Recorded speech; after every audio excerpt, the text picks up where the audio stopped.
It's great to be here. It's such a privilege, and it's so lovely. I'm just slightly worried that some of these faces are familiar, and you might have heard everything I want to say. So if I miss out a word, just tell me. No, it's not quite like that. I'm talking about something a bit different today because it seems to me that what we need to do is think what our role as professionals is in relation to recovery. And in relation to promoting recovery, not just with individuals, but also with their families, their friends, their communities. Can I just ask, how many of you are currently using mental health services? I'm just a family member carer, so I don't know if I'm meant to be here. Anybody who is anybody a carer, looking after somebody? Yeah. Yes, good, thank you. And how many of you are actually in practice, working? That's so most of you are practitioners. How many of you are educationalists? Yeah. So I really am talking here largely to a professional audience. I'm always a bit nervous about doing that because, of course, so many of us have lots of different identities and roles, and just by asking that infers some kind of sense that you're either a service user or a carer or a practitioner, and in fact, the vast majority of us are a bit of everything. And more importantly than that, all of us bring some talents into the room which aren't counted when we talk about being professionals or carers, you know. Like we've all got to be constantly in our trust now. We're trying to recruit people for all those talents that they bring that aren't normally counted within their professional or technical kind of training. But things like we want to have somebody who's good at gardening or passionate about music or really good at you know, is really interested in reading or something, so that within the team you get a constellation of skills and talents rather than just your multidisciplinary team. So yeah, as Etna said, I'm somebody who's used services since I was 19, on and off. That's not really how I got into it. That was after I was already working. I started working in mental health, and it's only become really apparent kind of more recently just how important that is. I kind of always try to tuck it away, that this doesn't really matter, but I think it does give, once you've sat opposite a psychiatrist, once you've had those kind of feelings that are so frightening that you can't explain or articulate, you don't feel that anybody has a clue what you're going through. I think that's the kind of really tricky thing, and you can't make any sense of, then I think you probably do feel differently about what services should do. I also moved in with my parents when they had dementia, and both of them died, and I'm also a mother, I'm also a horse rider, I'm also a gardener, I'm also a pain in the arse, and you know, my children are very clear about that. I've got 4 kids. So we've all, I suppose what I'm saying is just count yourself in really on lots and lots of different levels. This is really saying that, you know, mental health problems have always been seen as the problem is to the doctor. You know, you deal with the mental health problem because it's a problem because you've got to try and work out what is the diagnosis, what's the best treatment, how are we going to get this cure. But in fact, of course, the challenge really lies with the individual. For the individual, then this really is that the individual, the challenge is partly and primarily, in the first instance, those really unnerving, really frightening kind of symptoms. Whether it is kind of hearing that voice come and hit your eardrum from the outside, and that is very, very bizarre. So when it happens and you find yourself instantly turning around and you think, how could my head possibly have created a sound which comes from out of there, and how dare I tell anybody about that? Whether it's that sensation or else it's that overriding panic and the sense that everybody else manages life so easily. They wander down the street and have conversations and everything's so easy and there's no way you could ever be part of that again. There is that's very frightening, but actually the longer standing kind of impediment or barrier to recovery is just the labels, the stigma, the discrimination, partly that you put on yourself, because there is that sense that nobody's ever going to take you that seriously ever again. And those of you, because although most of you put your hands up to say you're professionals, I'm sure I'm right in saying quite a few of you will have experienced mental health problems, and you'll know that actually once you've had that experience, once your family know that you've got that experience, then then every time you get angry, they start to say, you know, are you taking your tablets? Every time you get upset, they say, you know, this only happens when you're overdoing it. You know, everything's put down to some kind of pathology rather than being rational. And so, in the longer term, it definitely is the ongoing challenge is definitely around the kind of label, kind of stigma, the discrimination. And it is a shock when somebody first says that you have mental illness. It is a huge shock because we construct it within our society, don't we, as something that is so negative. And the same thing when you find out that your children are going through something very similar, the same thing, it really rocks you to the core because of that sense of what does that say about me and my parenting ability and how we're going to tell the neighbours. You know, those are things which come up.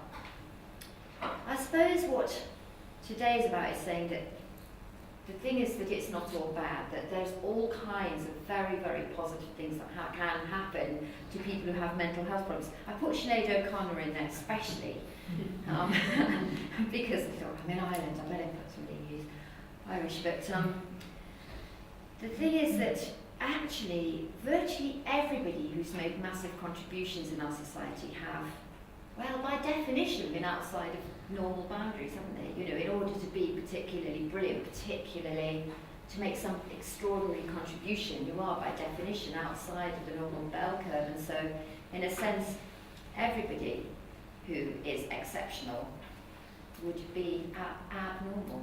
And so you find that huge swathes of people, when you start to look into it, swathes of people have diagnosed with mental health problem. Virtually everybody who is particularly gifted and brilliant and brings something very special does.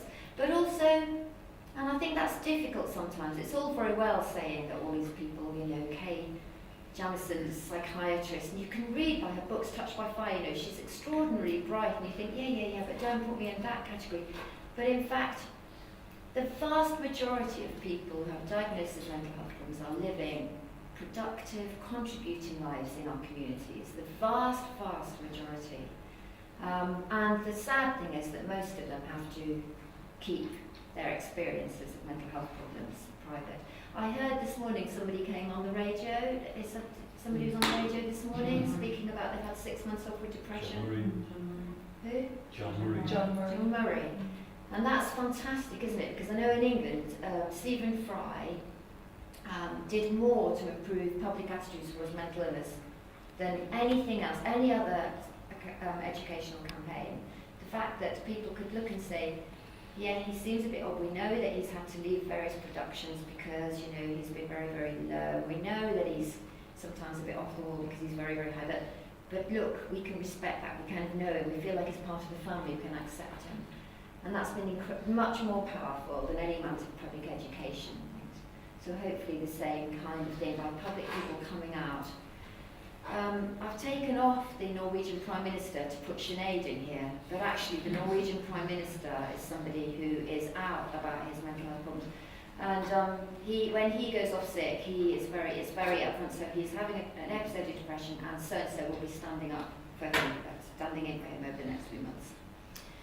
And then, of course, you could say, yes, but that's depression. Psychosis is always the one that really has stigma, and there is a truth in that, isn't there? That actually, you know, we do know that depression's worse than any physical illness in terms of stigma. You know, the research that's done into comparing employers' attitudes towards somebody with diabetes, insulin-dependent diabetes, and somebody with intermittent depression, you're significantly more likely to be offered a job with the diabetes than with the depression, even though your sickness level will be much less.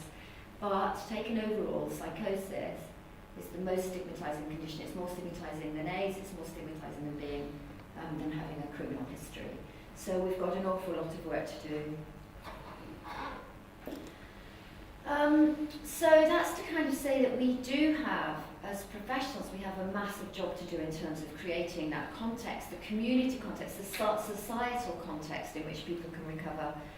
But thinking then about what recovery is about for the individual here, Pat Deegan has done this. You know, she's saying that you have the wondrously terrifying task of becoming who you're called to be. Your life and dreams may have been shattered, but from such a ridge you can build a new life full of value and purpose. it takes a while to get to that point though, doesn't it? Patricia Deegan's a real inspiration because she did spend 10 years in New York City Asylum, and now when you meet her, a professor of psychology and recovery at Boston University, somebody who is living with her partner, they've managed to adopt a child. You know, she really has rebuilt her life, but she did spend 10 years rocking. She's still on antipsychotic medication. And so, you know, if she can do it, it's a marvellous example. Sometimes we have to give people time to find their way through that. But during that time, people need to find meaning in what's happened, need to make sense of what's happened in the context of their own world. They don't need to be told what's happened because, of course, there's no single explanation. What suits me in terms of my understanding would be very different from what might suit the next person, depending on what my beliefs are, but also the context of my own life, what's happened in there. So it is about finding meaning what's happened, and it's really important that we own that. It's really important that it's not something that you're just told. Well, you know, the reason that you've had these breakdowns is because, you know, whilst you were a child, your parents broke up and stuff like that. Actually, it's really hard when people say things like that because you're thinking, but you actually don't know because I've never told you. But this and this and this happened as well. So it's actually up to us to make sense, to know what's been going on, and to try to make sense in the context of our own life story. And then part of this is trying to work out who we are now. And all of you will have had some kind of event, something happened to you in your life, whether it is a bereavement or a relationship breakdown or a serious illness or just failing an exam or even passing something, you know, when you've already written yourself off, but something which has made you suddenly start to see yourself in a different way. And that's what this is about. This is actually about suddenly recognising that actually perhaps I'm not the person that my parents thought I was, and that kind of construction of identity. And perhaps I'm not the person that I thought I was. Perhaps this is about working out who I am now. What's possible for me now? What do I want now? It's about putting things in perspective when you've had a big shock or something. So when you've had a diagnosis of some kind of mental illness, once you've been through that really devastating experience, then you need to work out who you are and what you want from life and what's important to you. Just the same as if you lose somebody close to you or something. And part of that is working out what you're good at. I do think that there comes a point, doesn't there, as you're kind of working your way through these things, and I'm assuming that you've all got something to relate that to, even if it's not a mental illness. There's something where you kind of grow through and you start to realise where your strength is. Because you kind of get buffeted around for years and don't quite know where you are, and you respond very, very much to your environment and to people around you, and then gradually you start to recognise there is a core strength in here, and you're good at certain things, and certain things you're resilient, you can survive through those and you can offer something. So it's about working out where your resources are and what you can offer. And it is about taking back control of that. It is about saying, okay, this is where I want to be, this is what I can do, and this is how I can make sure that I do that to the best of my ability. Now, it is also very much about building up that life, gradually, slowly, working out how you start to give something back, because you can't really see yourself as being somebody worthwhile and meaningful unless you feel that you can contribute something. It's incredibly difficult to value yourself when you're always on the receiving end of help, and when people always want to help you. You need the opportunity to contribute, to be somebody in yourself. So that's what recovery is about, and I suppose what we learn from that is that it isn't any single theory of mental health problems.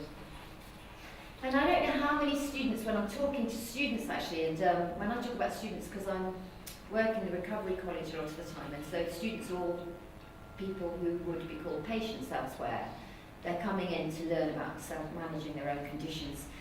And they'll kind of be berating themselves, saying, oh, you know, I got it all wrong. I was stuck in the medical model, and now here I am. I understand recovery. Actually, recovery isn't about saying the medical model's all wrong. It's not saying anything's all wrong. It's saying the thing that's right is the thing that makes sense to you in the context of your life.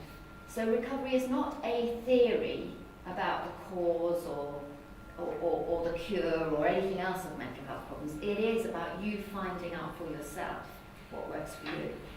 And it isn't an end product. Recovery isn't the place you get to once you're through all that. Recovery is a process. And I don't think it's ever really done, because just like everything else, we're constantly working out as the next sort of onslaught of challenges or stressors come away, whoever we are, whether we've had the label or not, we're constantly working out what we need to do to keep ourselves well, to keep our feet on the ground, to cope with the next challenge. So I don't think it is an end product. And I don't think it's definitely not a linear process where we just keep getting better and better and better and recovering more and more. It is about just finding a way through, getting knocked back and then picking ourselves up and moving forward again. And as you all know, I'm sure, it certainly isn't restricted to people with mental health problems. And we now in Nottingham, so we've opened a recovery college, and I will talk a bit about that because I think it's an amazing kind of idea, really. But our recovery college now, we run courses for people with diagnosis of cancer, and we also run courses for people with long-term conditions like renal conditions, heart conditions, those kind of things, because looking after yourself, making the most of your own life, working out who can support you and what you can need support with and what you can give back, it's relevant to all of us. It isn't restricted to mental health. Certainly isn't the same as cure. I'm sure I don't need to say that. And it isn't a professional intervention, is it? It's not something which we can do to people. And hence the title of this lecture isn't, it isn't actually doing recovery to people. It's creating that context in which people can recover. And recovery is not fixing what's broken. It's about finding wholeness, meaning and purpose. And people who've heard me before will have seen this list, because these are just things. This is just a list that has come from some people who are on a recovery course. When you ask people, what does recovery mean to you, there'll be as many different meanings and definitions as there are people in the room. Everybody's got a different idea about what recovery means to them, and they'll be different at different points in their journey. So this is actually people who were at the time on an acute ward. So for them, it's quite poignant, it's really quite sharply focused. Recovery's when I'm not dying anymore, it's when I've got some friends, when I can sleep, when I can stop punishing myself, when I just think I might be happy one day, when life doesn't hurt anymore, and when I come home and don't hurt and not my dressing gown. And it's just important to remember that once we start to reduce recovery down to one definition, we've lost it. It is about whatever it means to each individual person. But what we can say is that if you ask people what helps, we do get really consistent messages. It does seem that actually hope is absolutely central. Believing that things can get better. Control, helping people to take back some sense of control over their own condition, over their own life. And also, of course, people can't recover a meaningful life and access opportunities. And access their own goals, really, unless we facilitate access to those opportunities. So it's a problem when people are really unable to get into work, unable to get into housing, unable to make friends. Then somehow the thing that will help is for us to create kind of opportunities for those things to happen. I'm going to talk about those three things now. All of you will have heard that word hope just comes up so often, doesn't it? It's just so important. And I suppose the thing is that it's such hard work when you start to take control, when you start to recognise that actually you could scream every day of your life, you can kick out, you can get dragged in by the police into 136 week. In fact, somebody last week was telling me they'd even set fire to themselves. This woman said, for 36 years I have been screaming, somebody help me, I need help. And she said, if only I'd realised, she said, I just wept when suddenly I realised that you couldn't do this. I've got to do it. It isn't up to the professionals, we can't do it for that person. And it's so poignant. Even as she was telling me this, she was crying, and I thought, it's so true. We sit and we wait for the tablets to work. You know, when things get really bad and you can't cope, you think, just give me something to make me feel better. And you take the tablets and you just think, come on, we're nearly up to 3 weeks, they're going to start working now. Actually, it's hard work, but if we believe that we can do something about this, then we'll get in there. And believing that things are going to get better is hope. And it isn't just a nice sounding, abstract kind of euphemism. It's really, really important. And the way that we can help people to hang on to that hope is by believing in them. It's really funny that I'm sure those of you who've been down there in the pits of despair or really, really desperate, I actually can physically feel, you know, when friends believe in me, I feel a pull, and I kind of try and convey that to people when I'm working with them, you know, just hang in there, hang on to that rope because it's taut and I'm pulling, you know. There is a real sense that we can believe in people and that does help them. There is a decent life out there. It is possible, and we need to believe that for everybody we work with in order that they can keep on believing that. How can they keep that belief if we don't? And this is about using every opportunity to inspire hope, isn't it? It isn't just about what we can do to people, but you know, if they come into a ward with the door locked, when the staff don't turn around and say hello as they walk through the door, when nobody knows which is going to be their bed, when they don't know which of the staff and which of the other patients, when people aren't interested in their story but want to quiz them about symptoms, sleep, sex life, a diet, and aren't interested in what they say, you know, we've got to think about how we would actually inspire hope, not how we're going to diminish hope. So trying to ensure that people have a really strong, safe, welcoming, warm welcome when they come into our services.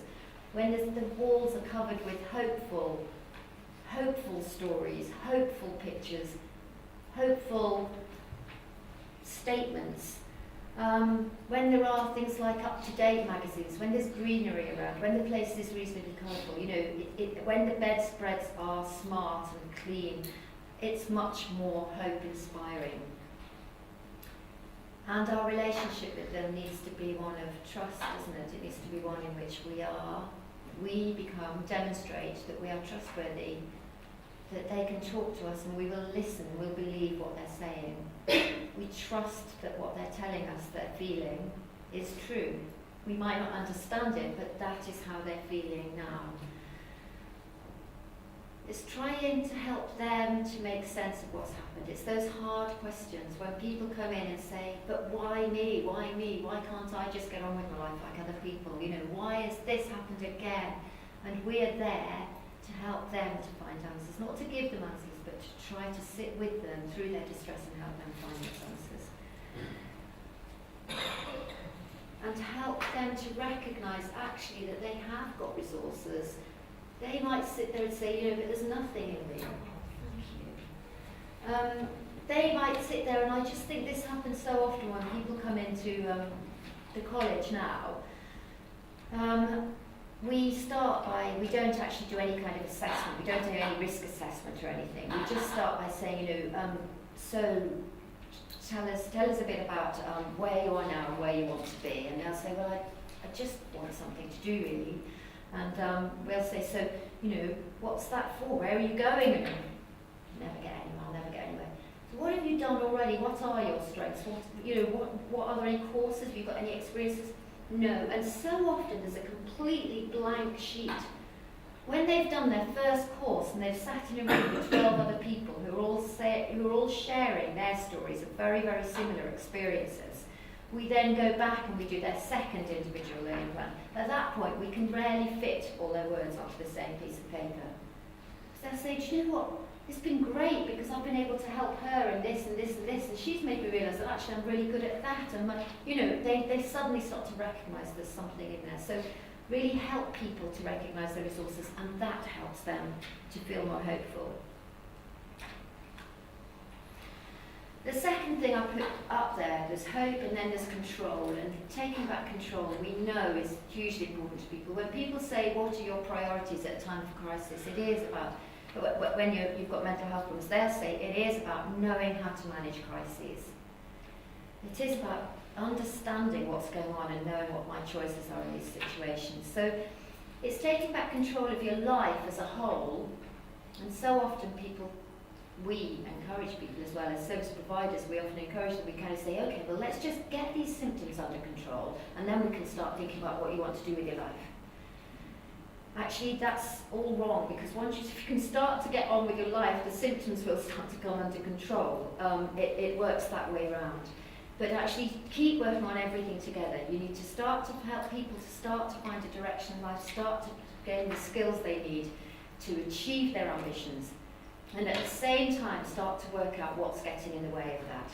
We only need to worry about symptoms if they're getting in the way of life.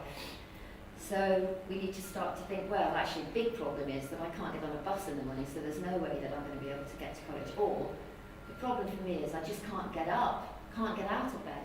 Or I don't even want to get dressed, I feel such a mess. You know, there's all these things that we just need to start working on in order that we can achieve ambitions. And then, if it comes to it that it's actually really, really hard to get to achieve those things, to do it on your own, then what sort of help is going to suit you? Some people find medication helpful, some people find the talking therapies helpful, some people find education helpful, some people find sport helpful, some people find going to church helpful, some people find just walking, just being in nature, reading, just trying to work out what it is that helps each person. And thinking about how you are going to pursue your dreams, actually making your plan, making your personal recovery plan, and starting from where we are now. It's all about taking control.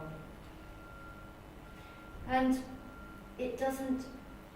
you will always need to do this. There's no end to this. We all do it every day. And this is what I love about personal recovery plans. And actually we're now introducing personal recovery plans in the form of staff wellbeing plans for all of our staff in the organisation I work in. So Nottinghamshire Healthcare Trust has 11,000 staff.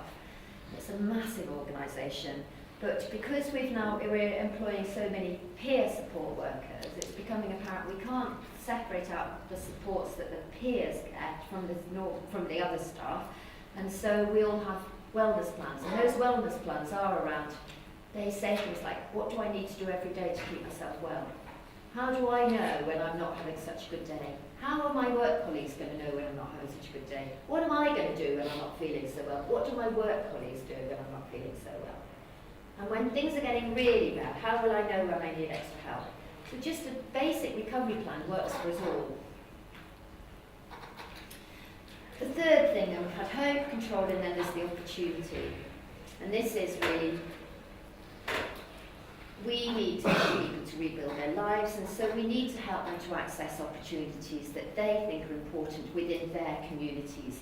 And this is, you know, they can live in their community, but what we want to help them do is to become a part of that community, so that they are going to their local church, they can go swimming in their local swim baths, they can go down to their pub and go to open mic night and play their guitar alongside other people. And there are all kinds of ways in which we can help people to do that, but the most important way, the most effective way, which is the research evidence is just coming on, is peer support. Actually having help from somebody who's been through similar experiences and comes from your local community. What better than that? But again, we find at the recovery college, because you're going to college with people, just like if you went to university, you make friends and then you both together go off to the pictures and things. It's really important that we start to help people link up and stop being so protective, because so often you can see two people, you've got responsibility, care coordinator, whatever, for two people who are in very similar situations, but you feel, oh no, I better not bring them together, I feel responsible. Actually, we can bring those people together, and increasingly we're recognising that that's where it's the peer support that brings that real strength to social relations. So it's also about helping people to contribute in whatever way they can. So the other thing that we're doing in Nottingham is that one of the really, for 700 people, we have 700 peer volunteers working in the college, in the service. And that's because as people go through services, they start to meet up with peer support workers, they meet up with peer trainers in the college, and they say, I'm familiar with this. I could start here. I could start volunteering here, and on the back of that, could then start to get a reference, and then I can get into work. But as the first place, I can volunteer somewhere I feel safe. So we're getting to the point now where we are talking about the context. And again, Patricia Deegan's my absolute favourite for quotes. We're learning that the environment around people must change if we're to be expected to grow into the fullness of the person who, like a small seed, is waiting to emerge from within each of us.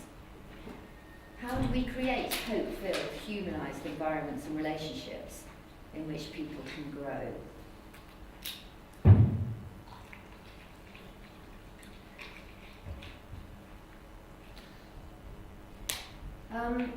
The thing is, we actually need to change the kind of services that are provided, don't we? So the thing is, it's not that simple.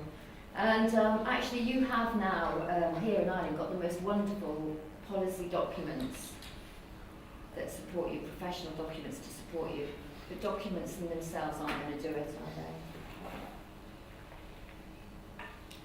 Mental health services need to move away from simply treating symptoms and just judging their success in terms of whether people have got symptoms, and move to how effective they are at helping people build their lives. If we continue to focus on reducing symptoms, on eliminating symptoms, whilst we're doing that, we should know by now, as we do that, people lose their friends, their homes, their jobs, their interests. They lose everything whilst we're still going, but they're still hearing voices. We need to up their medication a little bit more. It's really not the right way forward. We know that as people start to get into things which are important to them and contributing to the things that they want to do, then those symptoms will start to reduce, and also they will really work hard at managing them. The other thing is, the reality is, however hard we work at helping people eliminating symptoms, those symptoms for many people will remain. And the third thing is that even when we've got rid of all symptoms, people are so stigmatised, they stigmatise themselves so much because of their experience that they still don't feel able to get out and on with life. So right from the start, we're supporting people to believe that they can keep on having a contributing, valuable role. And we will make the adjustments to that. We will give them supports, we'll give them the treatment, we'll give them what we want to enable them to do what they want to do. But our function as a service is not to eliminate symptoms, it's to help people to live the lives they want to lead.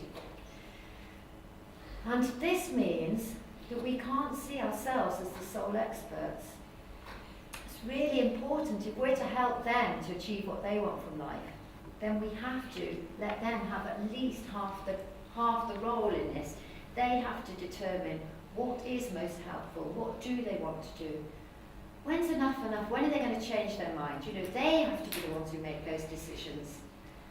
So what medication is the one that actually gives me minimum side effects, that allows me to get up at the right time in the morning, but just takes the edge off things enough to make it possible for me to go out and socialise? Or what is the kind of technique which I need to put in place to keep myself in work? And if that is actually about always having breaks every 30 minutes, always making sure that I can have my back to the wall, always making sure that somebody in the room knows when I need help so that I can look at them and they will be able to give me that support. You know, getting in place the kind of supports and adjustments that people need to be able to live the life they want to. And in every case, trusting that person to have the expertise themselves to know what works for them. So absolutely central is a different relationship between professionals and people who use services. So we're no longer an expert and a recipient, we're now an expert through personal experience and an expert through professional training. And the important thing here is that we don't privilege either one over the other. Because I think there's a danger that we kind of think that we've got it right once we've started giving, you know, saying to people, right, you go and run your own services, you've got your own experience, or you're a family, you can all get together and run your services, and if you don't want us, that's fine. In fact, I think the best thing is definitely when we bring those things together, because as professionals, we're not discounting, we've got some really good experiences, some good skills, some good treatments, things that people find really helpful. but they can only be really optimally helpful if we listen to the person who we're working with.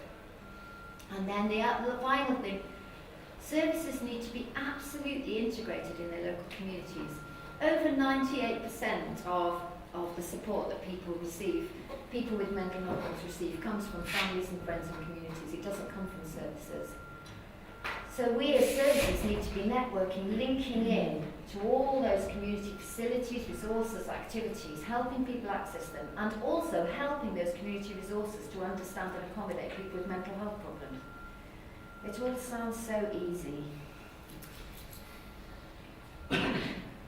So, organisational challenges. What we've tried to do in IMROC, which is the organisation I work half-time for, is to try to work out how organisations need to change if they are to support recovery in the ways that I've talked about. It's not enough simply to say, right, we've got to change the relationship between professionals, change the relationship with the communities, and change what we do. You can't just do that. You've actually got to set the organisation some kind of challenges which will help them to get there. And IMROC, which developed in the Sainsbury Centre for Mental Health in London, has started to work out how to do that. 4 of us, 4 people who are quite passionate about kind of recovery, got our heads together and went around England and asked lots of services what they thought was important if they were to support recovery. And they came up with 10 organisational challenges, which I'm going to tell you about, but first let me tell you that we tested that in England. We ran it for 2 years. It definitely made a difference. And one of the services which worked with us in there was Mayo. They came as an outside of England. So Mayo Mental Health Service came along to IMROC, to the learning sets, and as a result they started to take on some of these challenges. And now on the back of that, as some of you in this room will know, we are now running out ARI, which is called Advancing Recovery in Ireland, and that is bringing these 10 challenges to 7 services here in the south of Ireland. So we are rolling this whole project out to Ireland. It's working in all of the trusts in Northern Ireland as well. So these 10 challenges are very specific challenges which we ask mental health organisations to assess themselves on.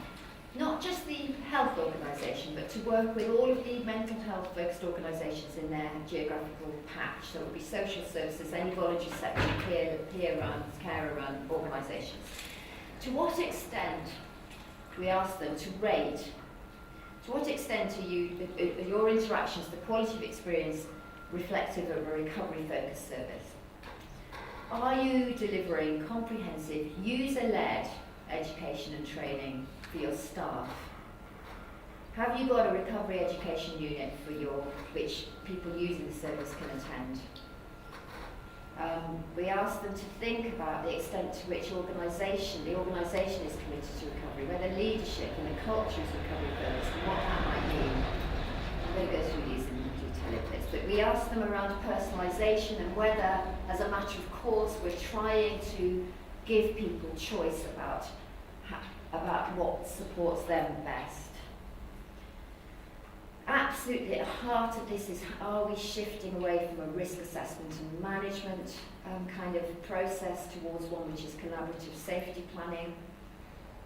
Are we moving towards co-production where we're literally working together on an equal basis with service users, or are we kind enough to still involve people in our decisions? Are we starting to transform the workforce so we really are including many more people with lived experience and enabling them to use that lived experience in the day-to-day practice? Are we supporting staff in their well-being so that they can work in recovery-focused ways? And are we looking at ways of increasing opportunities for all the things that people want in their lives? Those are the challenges. And what we've found is that most organisations just choose sort of 3 to 4 to focus on over a couple of years period, and in choosing 3 to 4 to focus on, they move forward in more. I just want to give you some examples then of how we might work on just a few of those challenges. Taking the organisational commitment, that's one of the questions, is to what extent is your organisation committed? Have you got leadership involved in this recovery business? And I'll just, using some examples from Nottingham, one of the biggest things was to try to get leadership, try to get the culture to understand what recovery meant from the top down and from the bottom up. And the hardest bit's definitely middle management who are trying to balance their books. But the way that we went in, I started as a recovery leader in Nottingham before Iraq about 6 years ago. And I was working full-time in a university, and I went to the chief exec and said, just can you take a chance on this? We want to try and get recovery into the organisation. And so I was given half a day a week for 6 months, and I now, on the 1st of December, start working 2 days a week in that organisation, but I have been seconded into it for various time periods over the last 6 years. That's been quite a big commitment to say, right, we're going to have a nominated, dedicated recovery lead who's going to, we trust to take recovery forward in this trust, is quite a big statement. And what I did was to try and get together a whole group of representative people to put together a recovery strategy. And the recovery strategy was something which I then took to the executive board of the organisation. They signed up to it and they asked me to go back every 3 months to report on progress, so they held me to account for taking recovery forward. That's been really useful, because then when I'm going down the organisation and saying, but our strategy says that we are developing a recovery college, that we are employing peer workers, nobody can stop me, because I then have to go back to the board and say, yes, we have increased the number of peer workers. So getting that board holding you to account means that then you can provide cover for people down the organisation doing things.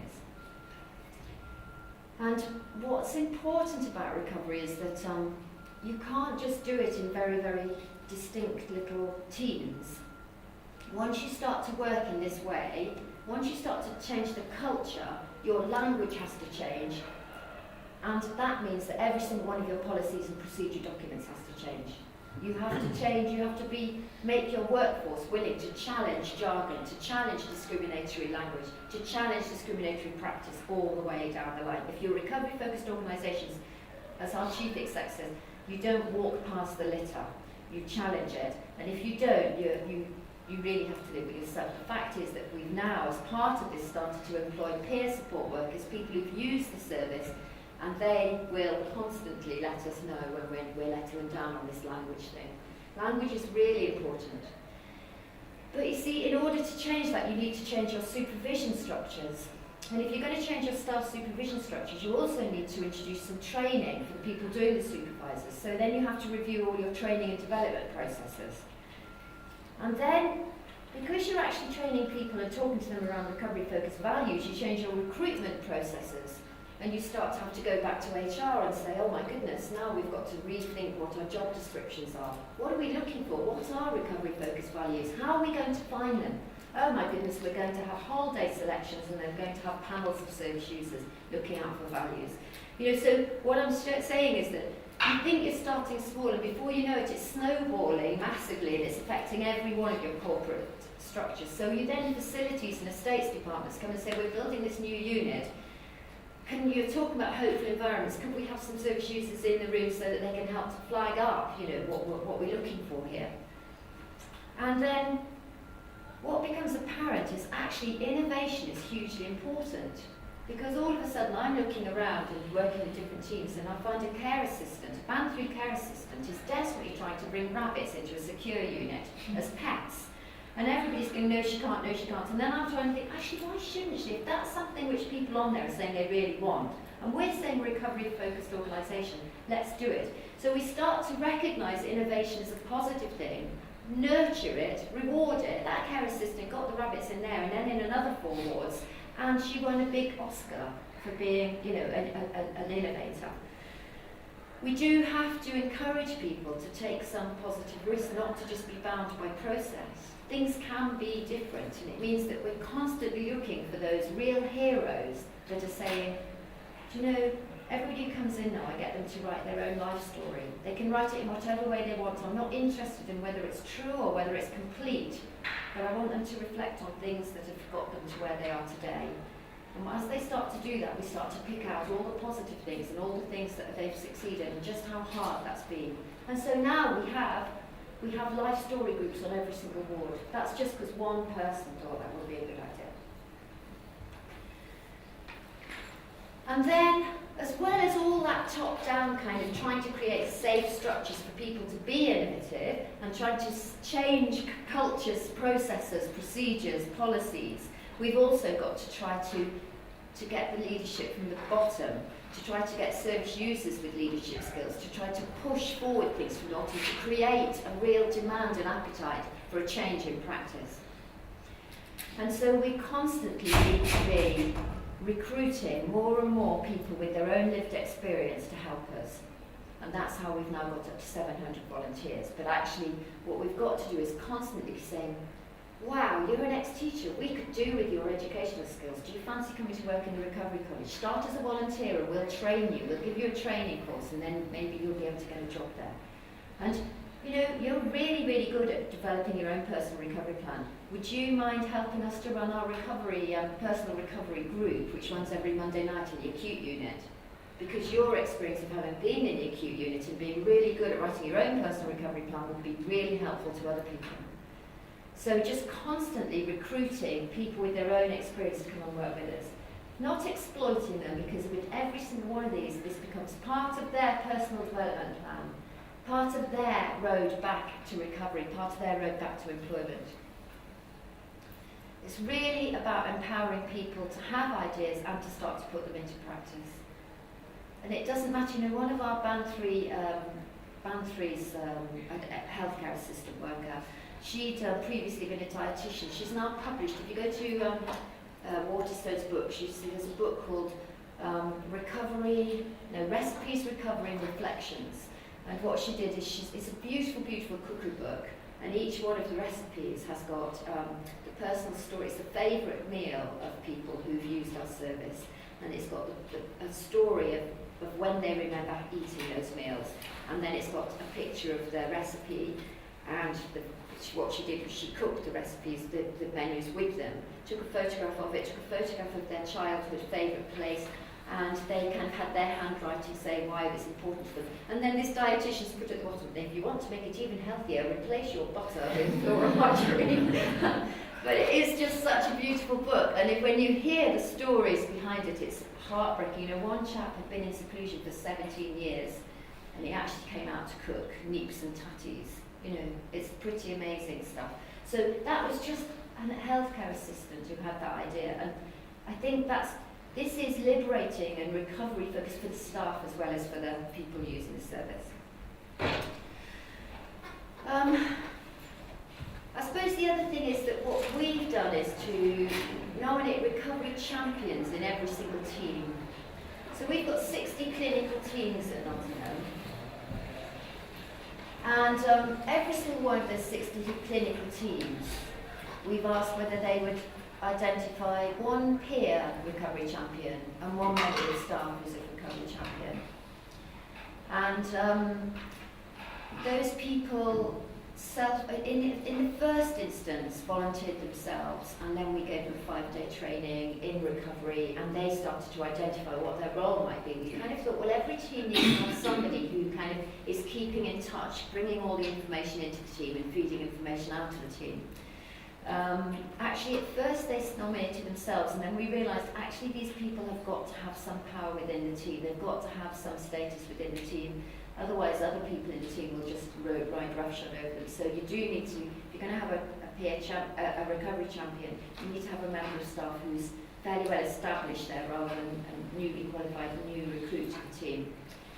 But what we did then, we trained all of these recovery champions. They decided what they wanted to know about recovery-wise, and we sent them away for 5 days training to a hotel.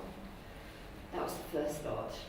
Couldn't afford to do it after the first lot. But we sent the first 30 away for a 5-day training, and then their responsibility is around trying to kind of take responsibility, trying to provide leadership for recovery within their team.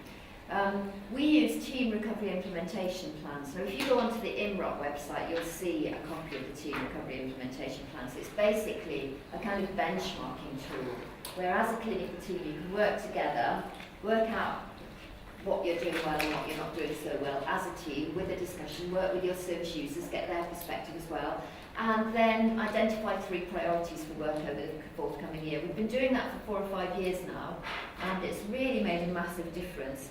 I'll give you some examples. There's our recovery strategy. That was our first 3-year strategy, and that's fully achieved now. And we've now gone on to the next strategy, which is a 5-year one. This is about the recovery champions. So I'm talking here around the fact that although these people volunteer, they do need to have influence, they need to be competent, they need to have time, a bit of capacity. They do the 5-day training, and that includes leadership skills, includes supervision, includes project management and co-production. They all meet monthly with me, and we just have a kind of what we call recovery practice forum. So these leaders come together and share what they're doing and their ideas, and we might bring in some outside speakers. And we try to do some problem solving, and then they take responsibility for the benchmarking. Now the benchmarking is things like, as a team you come to some agreement on sort of statements like, to what extent do we help people build or keep connections within their local neighbourhoods? And it's interesting because some people will say, well, we don't do that, we don't have time to do that. And then other people in the team will say, but God, if we can't do that, what can we do? You know, surely their job's the most important thing. Do we provide education to community about mental health? Are we involving family and friends? Are we valuing them? Are we informing them about what's going on? Are we encouraging people to access their own treatment records? It's really strange. Most teams aren't, and yet in our intensive care unit, the charge nurse there has been there for 26 years. Everybody's handed their notes as they come through the door. He says, this isn't anything exceptional. Everybody should have a right to read what we're saying about them. And as a result, those notes are completely different from anywhere else. Everybody writes them really, really carefully.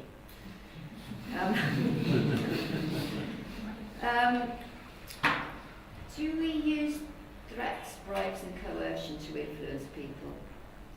It's interesting that, because I thought people might want to take that off, because we've been evolving these benchmarks, and I thought people might want to take this off, but they don't. And in fact, a couple of teams have been to do some training on around how to reduce coercion, how to recognise it when it's happening. Of course, it's always there, isn't it? If you've got a mental health act, then you've got some kind of threat hanging over you, whatever.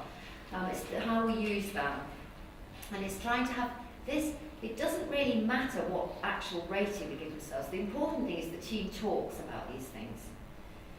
Do we involve service users in staff recruitment and training?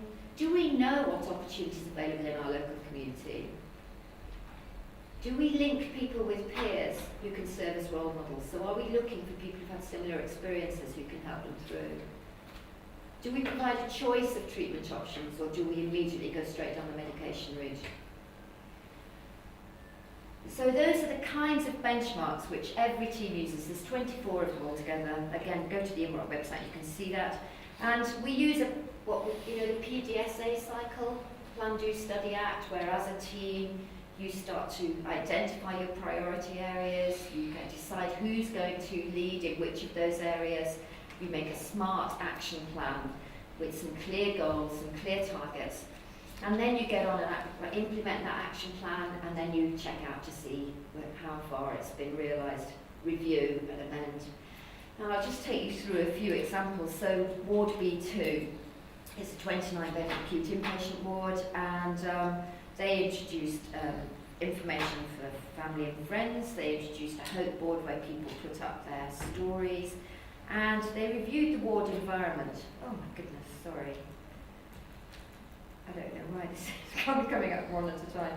So now they've got all kinds of things going on in that ward. They've got various different therapies, including complementary therapies. They have thinking skills sessions, which is a kind of a little bit sort of mindful. They have gym equipment on the ward. They have yoga classes running once a week. They've got a staying well course.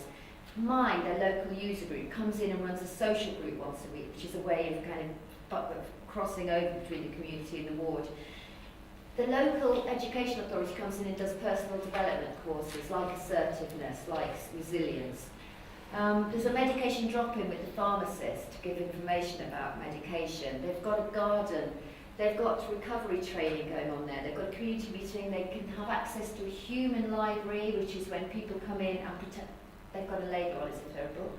Have you come across that? We have a big human library. So it's very bizarre, but it kind of rotates around. But what this is, we've got around 50 people, members of staff, people with various different experiences, diagnoses, as family and friends, or dementia, schizophrenia, whatever. And you can take out a book to find out about a subject, like what's it like to be a carer of someone with dementia, like what's it like to be a psychiatrist, what's it like to have schizophrenia, and then you just sit around a little table and talk about it. So it's called a human library. They have completely revamped the ward as a result of this. It's now been redecorated. They've reviewed their skill mix. They're now employing peer support workers. They've measured staff attitudes and they've got better. Staff morale's got better. Sickness has reduced. They've introduced an anthology. The patients on the ward have written their own stories, and they've had a little anthology of patient stories published. They've introduced information leaflets about various things. They've got a self-help library at one end of the ward, and they have activities running 3 times a day, 7 days a week. So pretty big change over the last 4 years as a result of just moving forwards very systematically. We use those same benchmarks across all 60 teams, and what we can say now is that in every single clinical team we do have RAP training, personal recovery, wellness recovery action planning training, and the booklets are available for everybody in those teams. All areas have now got access to recovery courses, so everyone can refer patients to a recovery course. All areas have got a nominated family of carer lead and carer information leaflets, and quite a few areas have now got a whole folder full of all the community resources available. Other things that are popular are collaborative note writing, life story work, and also shared decision making around medication, trying to move systematically towards shared decision making. So it's not just somebody telling you what you should take and when, but actually about what you would like and when and how, and when you're going to be able to, you make a decision about how much you take on a daily basis. And that benchmarking tool is now used in a lot of different trusts.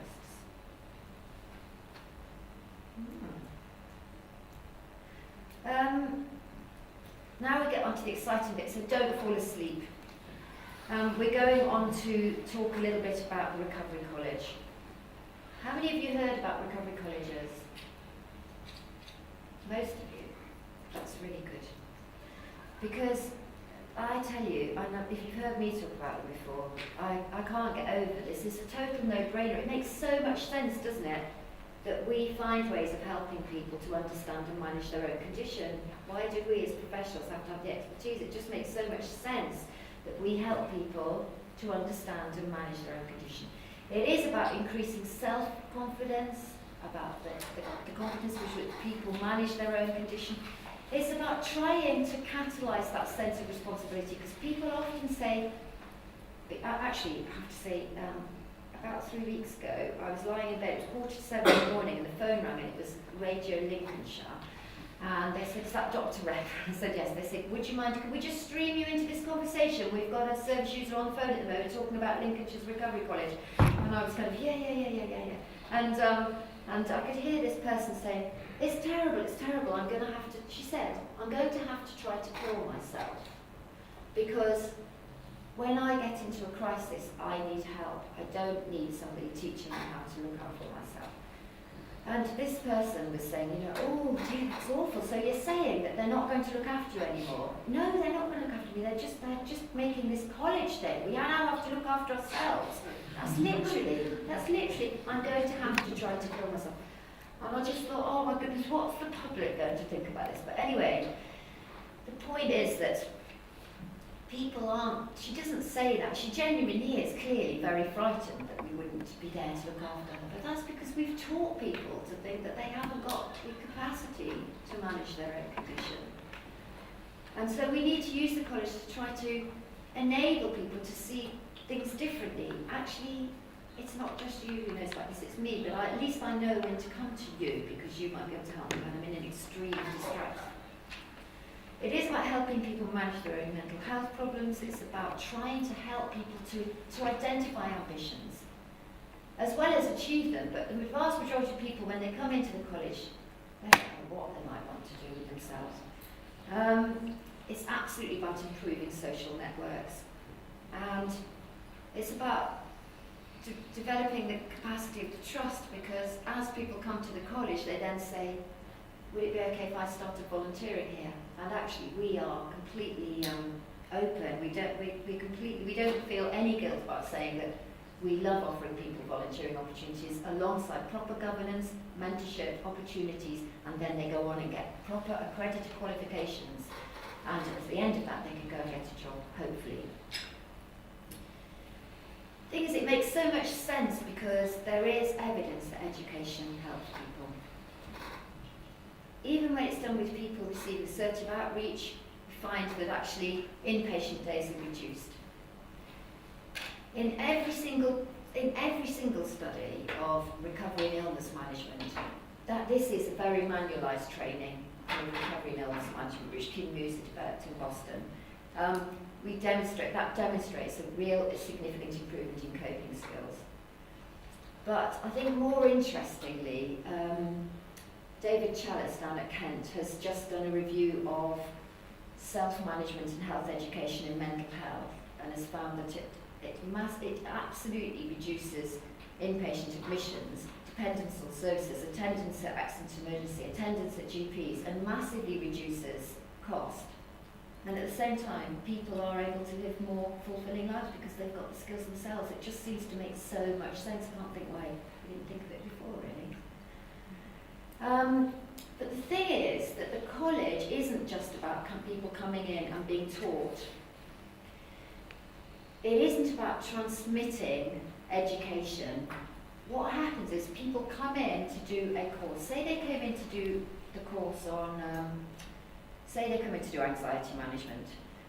It's a 6-week course or a 12-week course, or they do it, first of all, they come and do a 3-hour taster.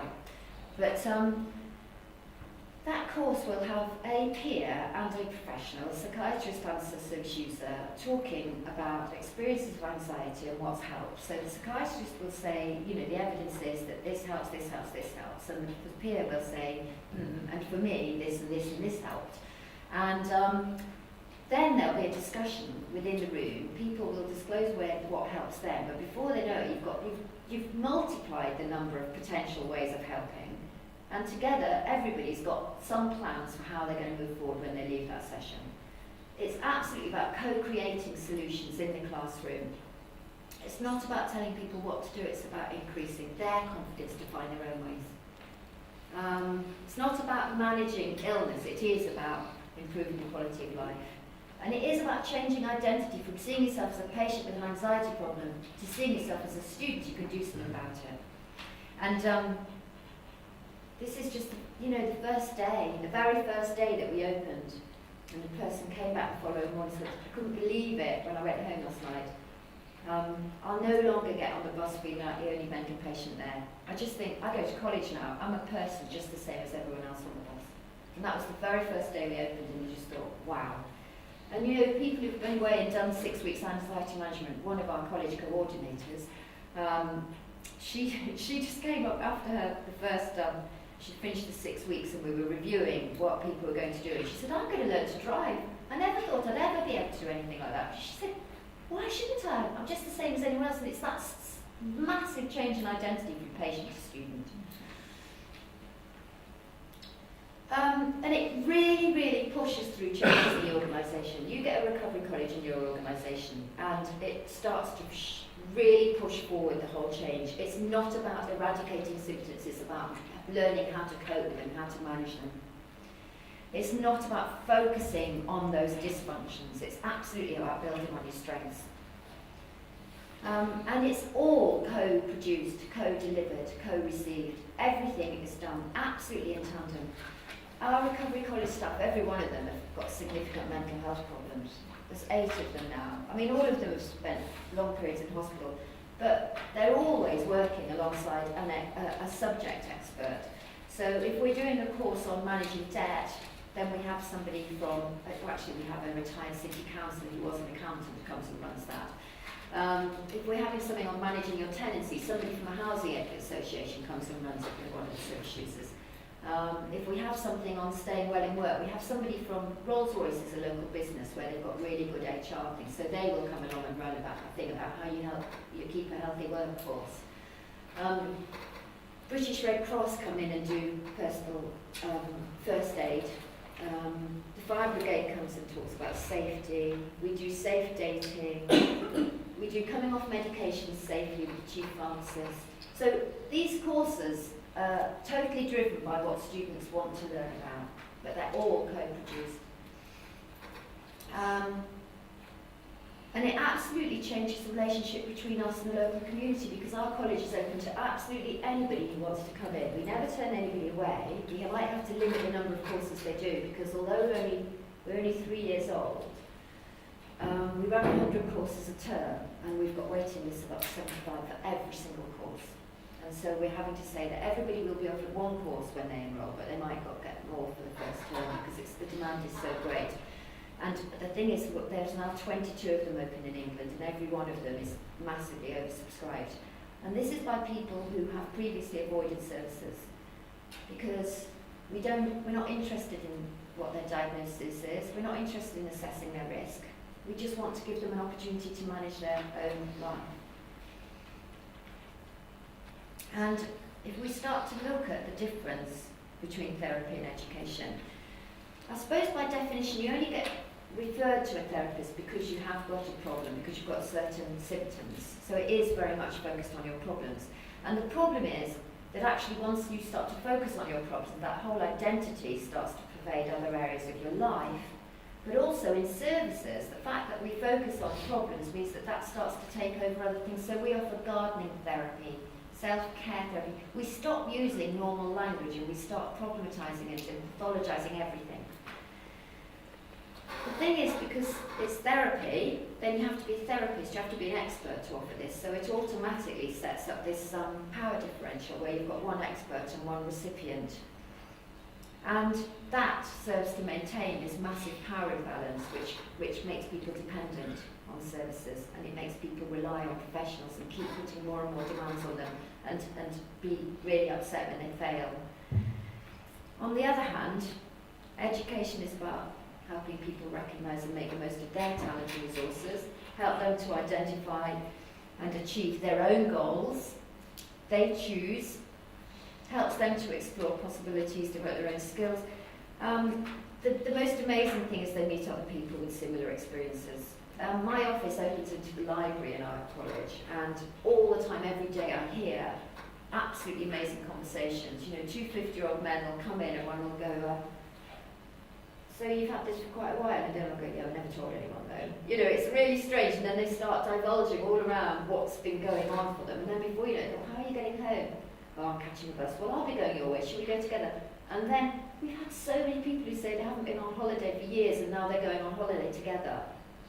It's just, you know, because that's where you make friends, isn't it? At college.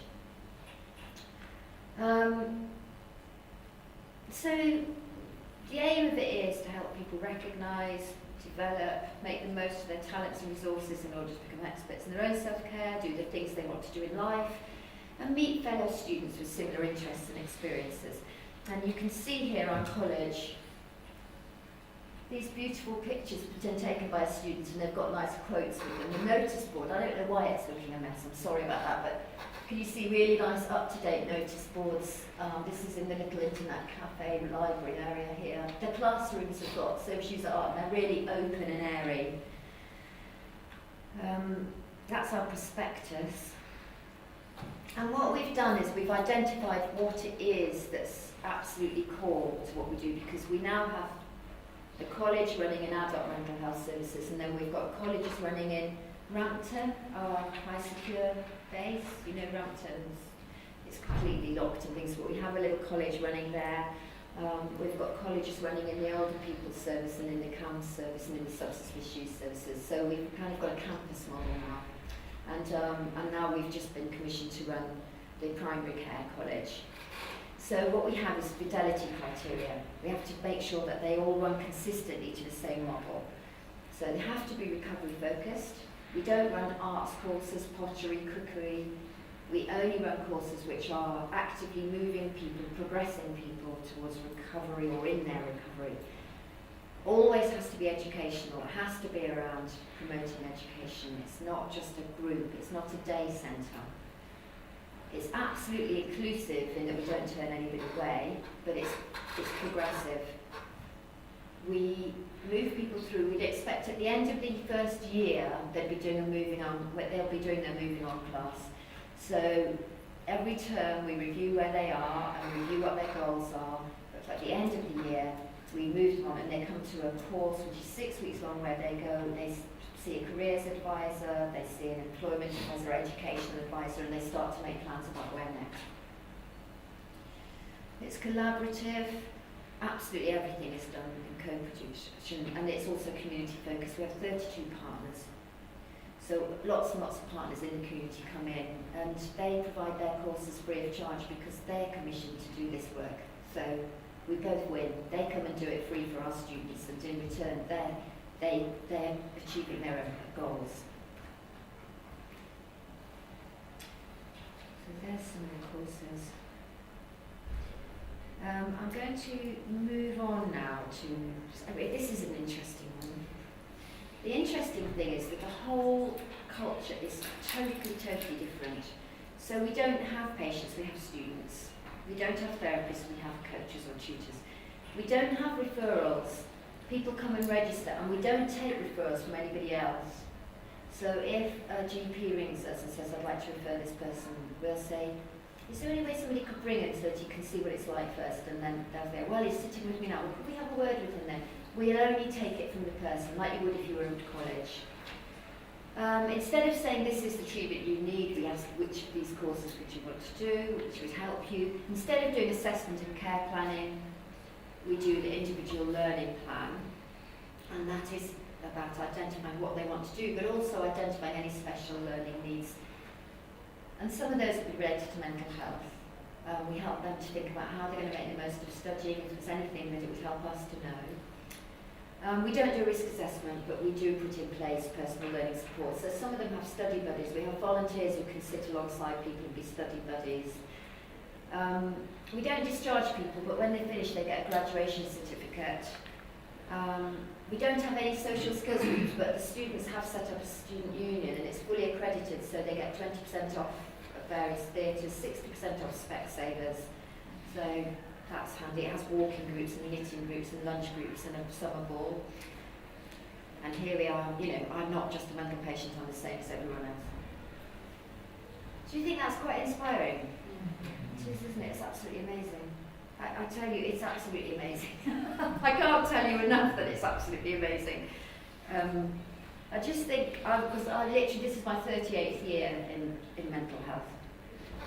And I've never seen anything like it. I feel as though every day I feel like crying because I can't believe what's going on. It's totally amazing. So you are going to, I'm sure you're going to see them. Some of the 7 services that are part of the ARID project.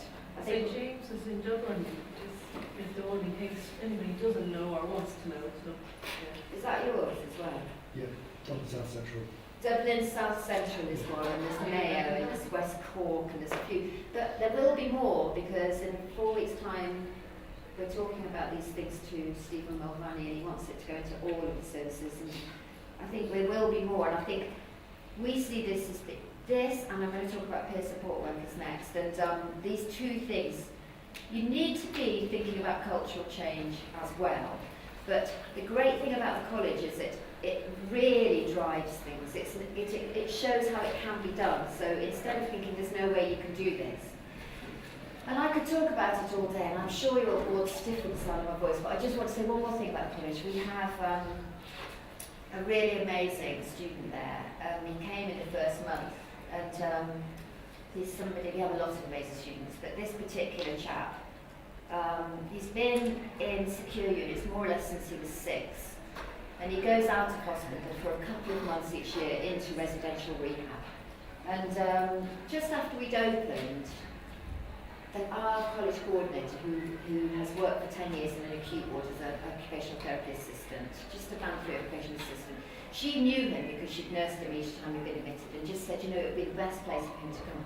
So his psychiatrist said, well, okay, if you're happy about it, you sure you're not worried about risk and things? And Helen said, no, I'm sure. He really does see himself as an academic. It would be fantastic if he came here. You know, he's never had anywhere. Well, 3 years later, this chap comes every day. He hasn't been admitted for 3 years. His medication is halved, and he's now living independently. He can't go into courses unless somebody's with him, and he can only probably manage 10 minutes because he truly believes he is a superhero. He dresses in different superhero outfits entirely from top to toe every day. But for example, everybody looks after him, that whoever it is, whether it's people, ladies from the local church who are coming and in the same class as him, they will all say, you know, do you fancy coming out for a cigarette, or shall we go to lunch together? They totally, and he's in charge of fire safety. So every time he comes in, he clears the doorways, he makes sure the place is safe. He's also, you know, I've got all kinds of protectors on my door, you know, keeps all kinds of things on my door. There's little pictures of Superman and all these things everywhere because it protects us. But as an example, British Red Cross, he went to one of their courses and they were saying, you know, taking it in turns to practice cardiac massage, and it got to his turn and he said, well, what do I do about all the spiders coming out of my mouth? And the British Red Cross chap, who isn't mental health trained, said, it's okay, we just brush them out of the way and then we do it. And he just went on and got on with it. And, you know, those stories, there's more than one of them, but they are magic, and that's about being a completely different person. He's housing now, so he's in his own flat, and he has housing support. And they just say what's phenomenal is that he has a briefcase with his laptop in. He is a student in his own head. For the first time in his life, he's got a role that's worth fighting for. So it's like that. And you know, I just have to say, it makes so much sense economically, doesn't it? If people, instead of having a visit one-on-one in their own home where you're doing assessment, you're giving their injection, then you walk away and leave them on their own, they come into college, they meet other people, they go home with other people, they gather skills about how to manage their own condition. You know, it just makes sense. And we have 75% of people who register for courses attend, which is higher than in a normal college. And we don't offer any taxis to get there. Like what we say is your community worker can come with you the first couple of times. They very rarely need to come after because they feel safe when they get to get there. I think I'll manage this on my own. It's very highly motivating. So the evaluation's actually very good as well. Massive increase in support networks, and South West London's done proper evaluation. And I think the best thing is that 70% of students have become mainstream students or gained employment or become a volunteer. So very good outcomes from this. 67% significant reduction in community mental health services. And finally, I want to talk a little bit about peer support workers, because that's the other massive change that you can do within a service which changes the context totally. If you employ people who are using their lived experience in everything that they do, and very, very openly, then it changes the attitudes and behaviour of the staff around them. We now have, our strategy has the goal that we'll have at least 2 peers in every single clinical team. And now the deal is that every single team has to have a concrete plan as to how they're going to achieve that within the next 12 months. Because we're not replacing staff, but every time a vacancy comes up, whatever grade it's at, if it's a psychiatrist, whoever it is, we will look to appoint a peer to that. Because the evidence is that if you bring your lived experience to your work, you will have better outcomes. That's the evidence. So peer support is about employing people who are very open and explicit about their own lived experiences when they're supporting other people. It's people who have been there in that position but who've moved on. And so, obviously, they embody recovery. And the funny thing is, how many people come into services and just don't believe it's possible to feel better. They just can't believe it. You know, how could you feel like this and get better. And so peers to say, actually I was sectioned here for 9 months 4 years ago, and now I'm working, has a phenomenal impact on people's sense of hope and belief. And the important thing is these peers know how important it is to believe in people. And they know how important it is that someone takes them seriously. So that has a big impact on the way they work. Now what I've done is I've interviewed our peers for various research projects, so I'm just going to talk in their voices. So, you know, that's what peer support work is in the theory. This is what the peers say it is. They know I'm not the expert, they know we're just us, both trying to beat the same demons, and we're trying to work things through together. And I said to her, I've got my own experience of mental illness, I've been on the ward myself and so on. And with that, she sort of jumped up and gave me this huge big bear hug. And people who are going through it will look at you as if to say, you do actually know where I'm coming from, and that breaks down so much. And the evidence is that peer support can change the lives of the people who they support. It does, the evidence, the research evidence shows that it improves empowerment, it helps people to believe in their own ability, but also they feel more understood, they feel more accepted, they feel more liked. And qualitative studies frequently talk about the fact that peers inspire hope, which isn't surprising, but the big thing is that where you employ peer support workers, then you do see outcomes improve. There's a reduction in service use and longer community tenure between admissions. And there's, again, a paper just come out through IMROC. If any of you don't know it, go onto the imroc.org website, and it says peer support workers, are they value for money? And if you bring the evidence, the economic evidence together, if you employ a peer support worker in an acute inpatient ward, then they will recoup their salary 3 times over, because people will go home more quickly and they won't come back as quickly. It's pretty, I mean, the thing is, now they've employed all over the States, all over Australasia, peer support workers are, and nobody's really understands what the magic beans are, what the magic ingredients are, but that's what I'm trying to do here, is just to sort of try and give you an insight into how they think. So how do they achieve that? This is what the peers say.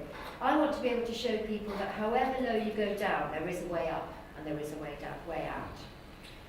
And I just want to help people kind of realise what's important for them, not what's important for me. And the thing I try to install is no matter where you are, if you want to get somewhere else, you can. There's always a route to get to where you want to be.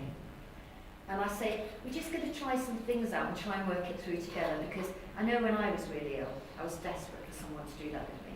And those are all different people saying this, but the same sort of message, that absolute belief in people. The other thing is that probably the most consistent evidence around peer support work is that it improves their lives. So mostly these peer support workers that we're employing have been on long-term benefits. They're long-term unemployed, and now they're in work. And their sickness levels have reduced phenomenally. Our peer support workers have better sickness records than any other group of staff. So for peer support workers themselves, it brings increased self-esteem, it brings increased confidence, it empowers them, it brings all the benefits of being employed, which are financial, social, about status, structure. They also get supervision.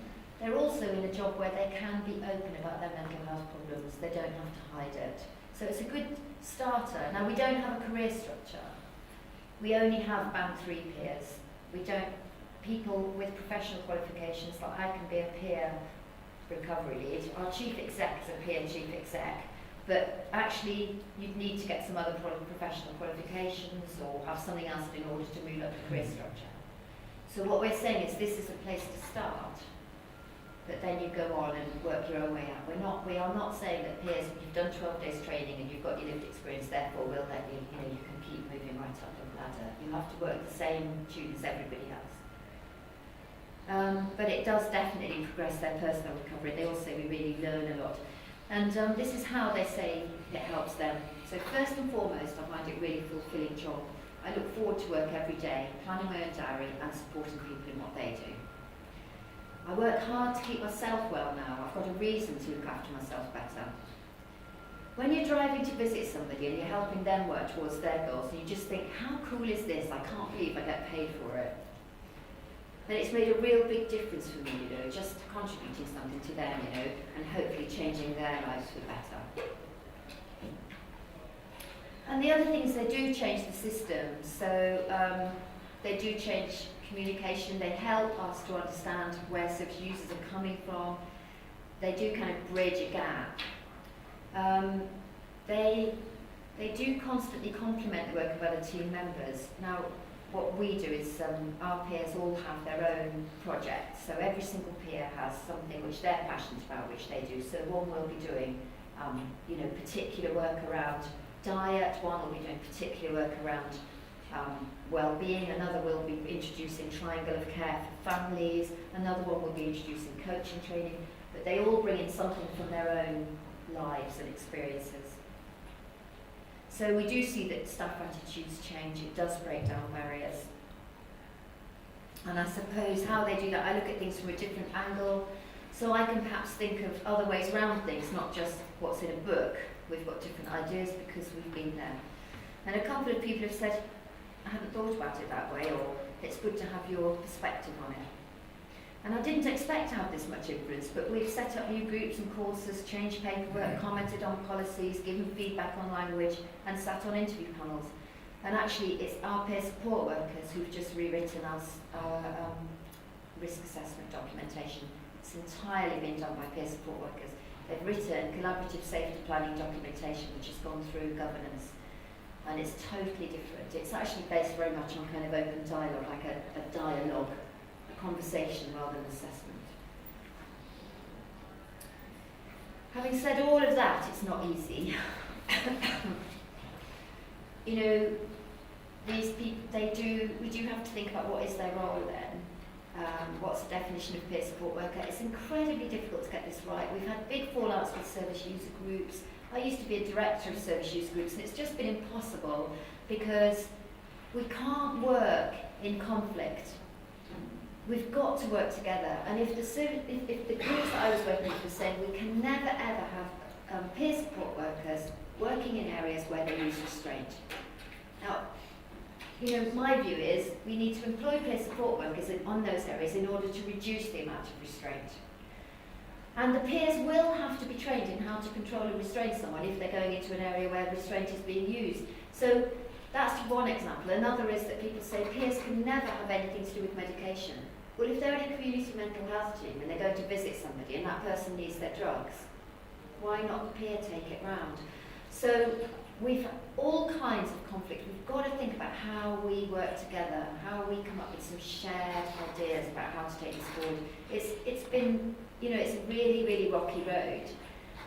I think there's a real risk, I do believe, that unless we keep in touch with those kind of fairly radical ideas coming from service users, then we are in danger of just making these peer support workers another tame kind of member of the team. We need them to continue to be fairly, you know, challenging. But there is ambiguity about relationships because they come into the service and they know many of the people already using the services as their friends. So then how do we start to keep some kind of professional boundaries? How do we sort out how much to disclose to whom, when? It's really, there are hundreds and hundreds of tricky questions. Again, there's 2 big practical papers on the IMROC website about how to do this, but I don't think any of us have got all the answers.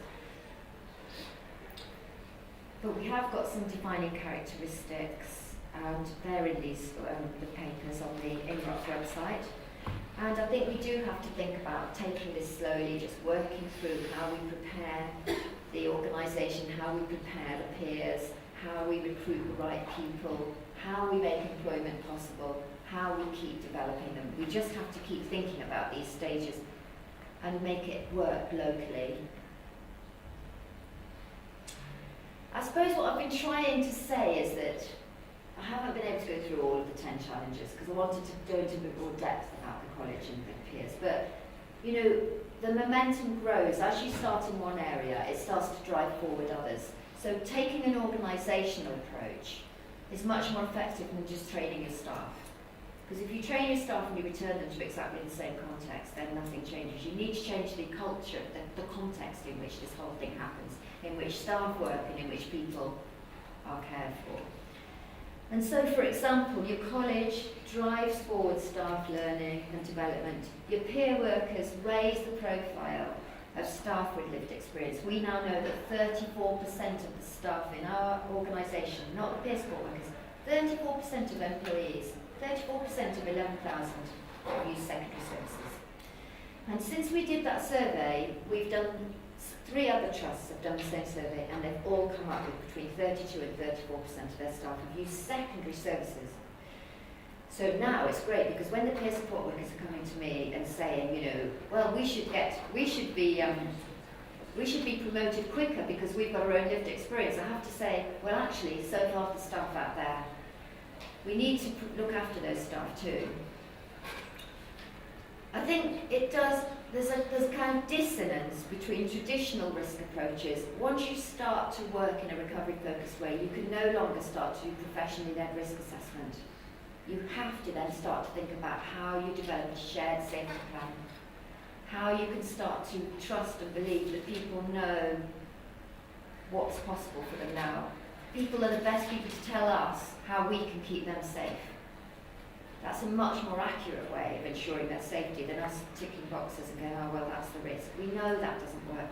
Actually, we've got to develop relationships in which people can tell us when they don't feel safe and what we can do to help them feel safe. And recovery-focused language becomes the norm because more peer volunteers, more family members will join the workforce. And then partner organisations start to see the benefits of really working in synergy with you, so you become much more networked, much more community-focused. And so you can see that the kind of social capital starts to grow, but also mental capital, cultural capital, and actually what I'm saying here is that economically this all makes lots and lots of sense. And that's where I'm going to finish.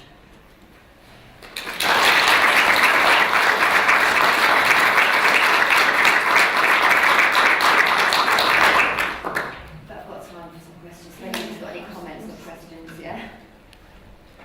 Has anybody got any kind of comments? I'd really like to hear whether it all sounds complete nonsense, a complete utopia, or whether you're doing it already anyway.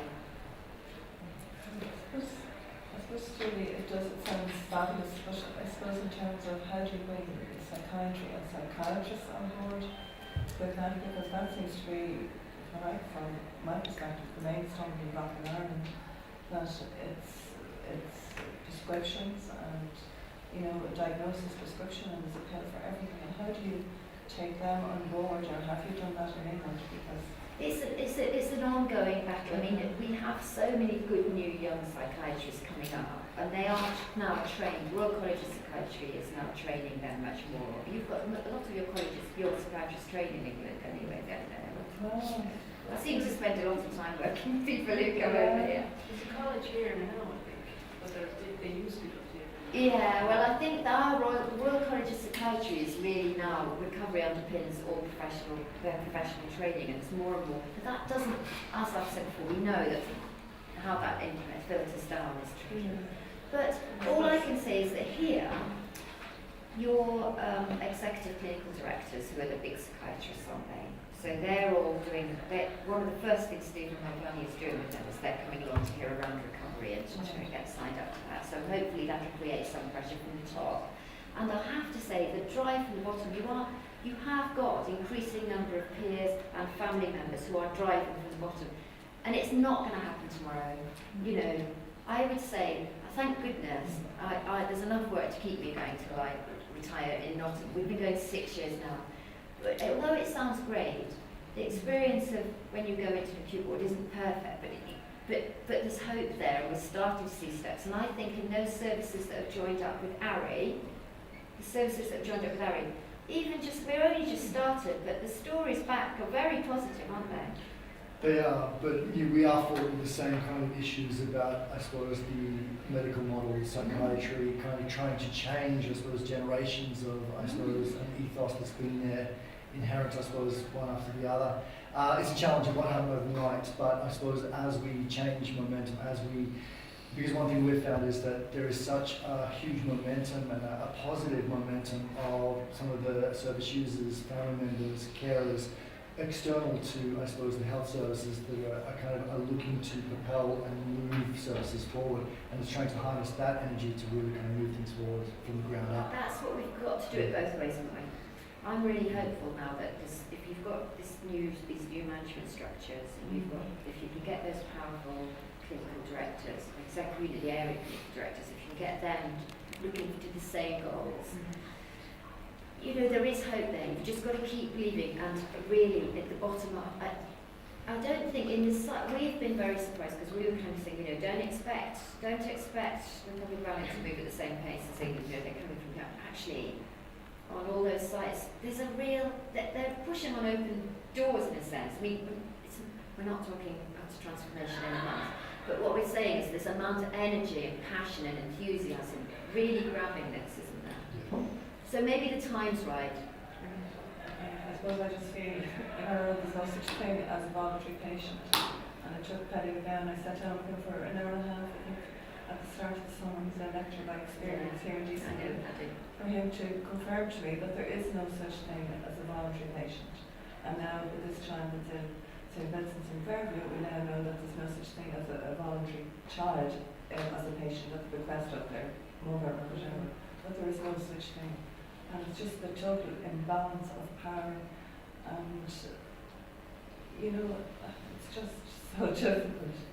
And yes, I'd love to see it come on board, but how do you change the mindset of these psychiatrists? Because But most there of are them, some good ones. But There I think are, we don't but- need, the worst thing we can do is tar the lot. And you know, just like I think we have to use the recovery approach with every single service, with every psychiatrist, with everybody we work with. We're literally saying, so what's driving you, and what's your motivation here, and what is the strength of what you're doing here? Because they're not coming in here to completely persecute people, and we have to sort of see that there's something that we need to do to kind of shift their mindset, and a lot of that can come from inspirational peers.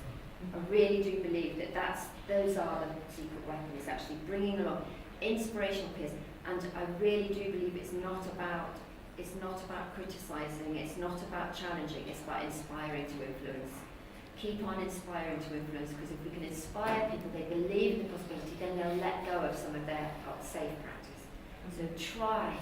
I know it's really hard when you're really close to it and really upset about it and everything, but our peers, we got the first lot, we've been employing peers now, so we were the first place to kind of, we set up the accredited training in peer support work at Nottingham, and we were the first people to have peer support workers, and those first peers went out there, you won't know what's going to hit you, because we are here and we're going to tell you how it should be done. And it caused a lot of aggro. There was a lot of people back straight up. We're not shifting an inch, and we're certainly not having them working here. So we've now adopted the strapline, which is inspire to influence. And it really works. Just keep on showing people, modelling people how it can work. Look at the difference this makes. And I think we just have to keep on being aspirational and keep on being influential. there's three words just that I didn't see in any of that, and maybe it's incorporated as like kindness, compassion, and empathy. And you know, I think if people could take that on board, because from my own perspective, that's what sustained me through it. You know, I can remember every face that was kind, every face that was compassionate, every face that was caring. I can remember the names, and I think that in itself. You know, Absolutely. And I think that's what I was talking about, when people believe in you, when people stand by you, and just keep on seeing something in you, and you can't see anything at all in yourself. That's really important. I haven't brought up those words because tomorrow at this conference we're talking about kind of skills and values and attitudes, and I'm saving those for tomorrow. So, yeah, not talking about that. Is there anything else anybody wants to say? I saw your brochure at the Nottingham College, and I opened the first page and was quite disappointed because I saw still a lot of psychedelic language. What was it? It started about, you're diagnosed with depression, you're diagnosed with schizophrenia. Yeah. I thought, hold on, I thought we shifted. No. There is no shift. No, not in terms of that, because we go on the courses on what people want. Now there's a real challenge there, so we don't have, and we are being driven to have this by all those people who want to know. It's living with a diagnosis of. So we can't say living with bipolar, because we thought, well, it doesn't actually actually exist. So but you have been given a diagnosis. All these people are saying, I want to know what this is. I have bipolar. And our prospectus is absolutely driven by what people want. I haven't put in yet living with personality disorder because I think it sounds horrendous, but actually that is next term. It goes living with a diagnosis of personality disorder because lots of people with that have said, I want this. So yeah, it does. It's the world we live in. That's what they want. We haven't got living with diagnosis of schizophrenia because we just wouldn't. We have said living with psychosis.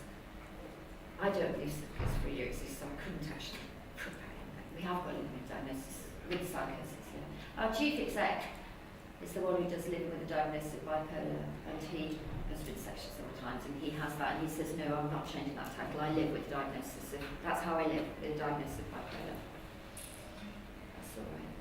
They do, that's how they live. Yeah, because the language, I mean, you yourself changes your language during the presentation. Sometimes you refer to mental illness, sometimes I you never refer to to mental illness. Mental health problems. No.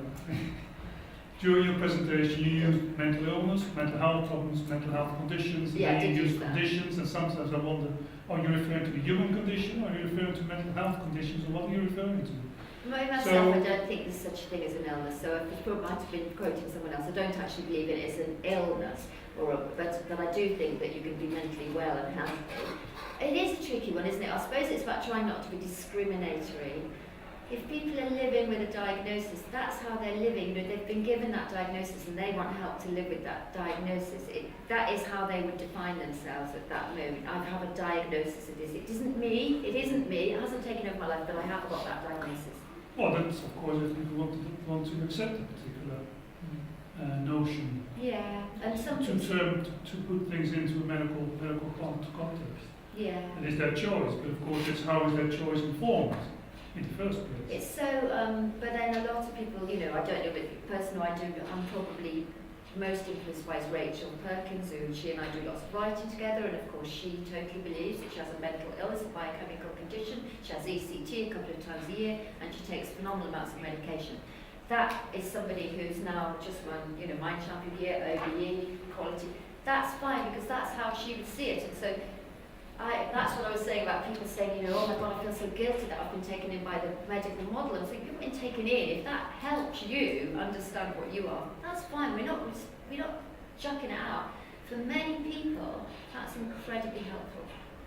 And for me, there have been many times when I really, really have been grateful that there are some pills that can take the edge off the pain. And then you just want them for a short period of time. I know now how to manage that.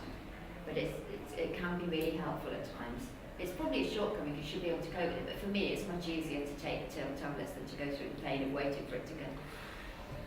So yeah, we could get into arguments about that, obviously.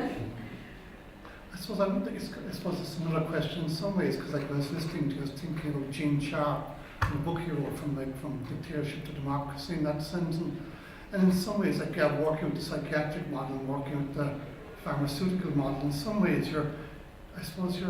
it works for some people, it works to more of it, but for some people they're continuously engaged with that product, and they're not separating themselves, and in some ways, why can't you throw it out? Why do you have to keep engaging with it? Why do you have to? You don't have to, do you? And that's the thing, is the college is working, I'm talking here about, today we're talking about the kind of creating context within services. Really, you can see from the audience, the majority of the audience are people who are working in services.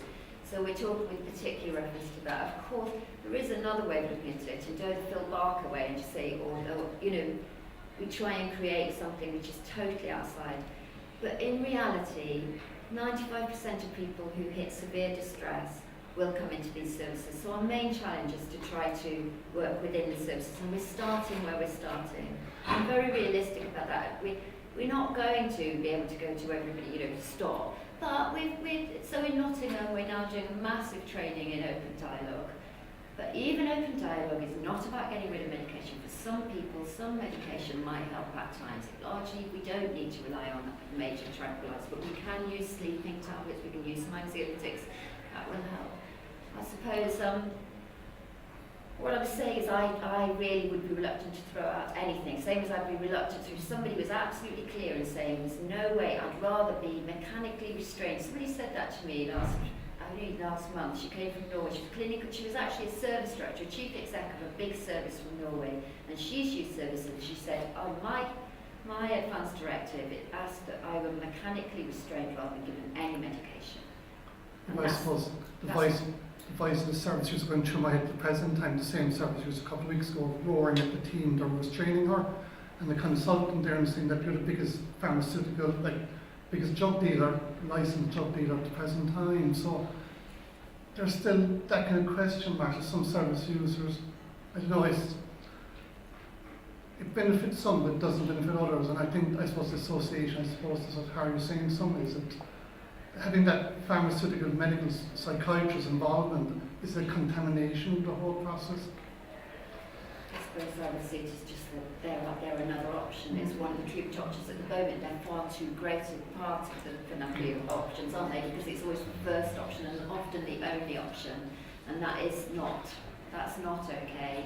But at the same time, I do think that it has its place, and I don't think we can make a decision for everybody that shouldn't be there. So for many people, it is part of their lives. Although at the same time, we are running courses, like I said, coming off medication safely, to save people just going off and turning off. And it's horrendous getting off them in your own. You need support and help and time. So we are running courses run again by peers and pharmacists about how to come off medication safely.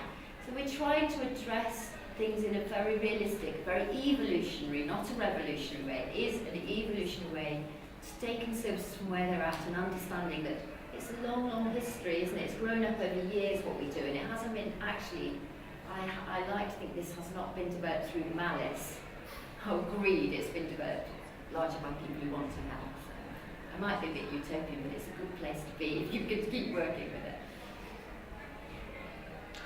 Okay. Excuse me, sorry, there was just one thing after that. Just when you set up the recovery college initially, some of the challenges from the point of view of developing trust from consumers or service users was it an easy transition that everybody just came on board? Yeah, it's unbelievable. I think we haven't had one challenge. They've just pulled through the doors. I mean, literally in every single college that's happened. There hasn't been, the challenge is getting your heads around educational things, like the fact that you have to have a timetable, there's all kinds of things like that. Now you might find some services as time goes on, people suddenly realise that there isn't a risk assessment going on, and that collecting data on people, because we don't actually collect we don't actually enter anything onto the normal electronic records, which is a bit of a, so there's some kind of things like governance kind of things which people do question, but you go down the educational route, and that's the challenge, is getting your head around what education is. But we haven't had there's been no problem with trust for many service users. We moved from a little room in the main street into the trust headquarters, and they've still kept on. And the long-term conditions in primary care, they're just coming as well. It's like people want education. They've said all along, haven't they, for years, information.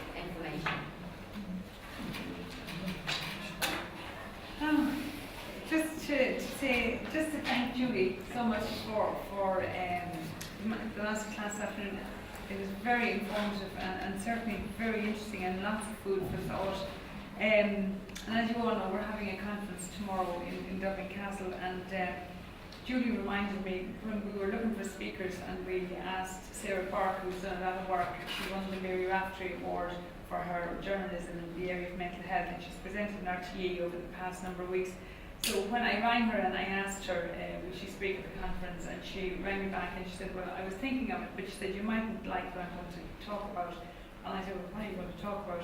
And she said, well, I'm going to talk about the over-medication of patients in the mental health service in Ireland. And I said, great, that's great. She said, are you happy with that? And I said, yeah, we're delighted with that. And she said, I can't believe it. When I got this award, she said, I went into the health services, and I went in doing research, and I was going into the mental health service, and I was saying, I want to know this. And she said, all of the professionals were saying yes, and they were giving me loads of information. They were saying, write it down, put it down. We want it said. And she said she couldn't believe it, because she thought she was going to find a huge amount of resistance and a huge amount of, censoring of information or whatever. And she actually, her experience was the complete opposite. And I suppose it's a bit like Julie's talk here today. I know you're pushing an open door here. I know everyone in the audience is actually, is in absolute agreement with every single thing you're saying. But I suppose one of the difficulties for services, how do we get from A to B to C, and how do we, and I suppose it's like eating the elephant, you take one small bite at a time. And I think there is lots of opportunities to look at recovery college in this area, and we could start small and we could actually look and see how we can. And it's great to hear that Stephen Mulvaney is supporting it, because lots of things, there's lots of motivation at the ground level to drive things, but we all know that if it's not actually coming from the top as well, it's very hard to sustain momentum for something like that. But just in relation to peer workers, I do a bit of voluntary work with a voluntary group that sees people post-prevention suicide support, and we had a family in that had lost a family member, and they were just absolutely devastated, and they came in and they were very angry about a whole lot of things, and they said to me, what would you know? Did you ever? And I would say, no, I didn't. And how would you know about it? And I said, well, the lady that was with me, I said, well, her name was Rosaline. I said, well, Rosaline has experience of it. And I said, what experience have you got? And she said, well, my only child died by suicide. And immediately they were engaged, and they just couldn't believe that this lady had come through it, and I could have left. I was surplus to requirements. I actually could have left because they weren't remotely interested in. I couldn't actually have that family, but Rosaline could, and it was just amazing, how the whole atmosphere changed in the room. But anyway, look, thank you all very much for coming, and we're going to do more of this tomorrow. We'll be recovered. We'll all be in recovery by tomorrow evening. But thanks very much, Julia, and thank you all.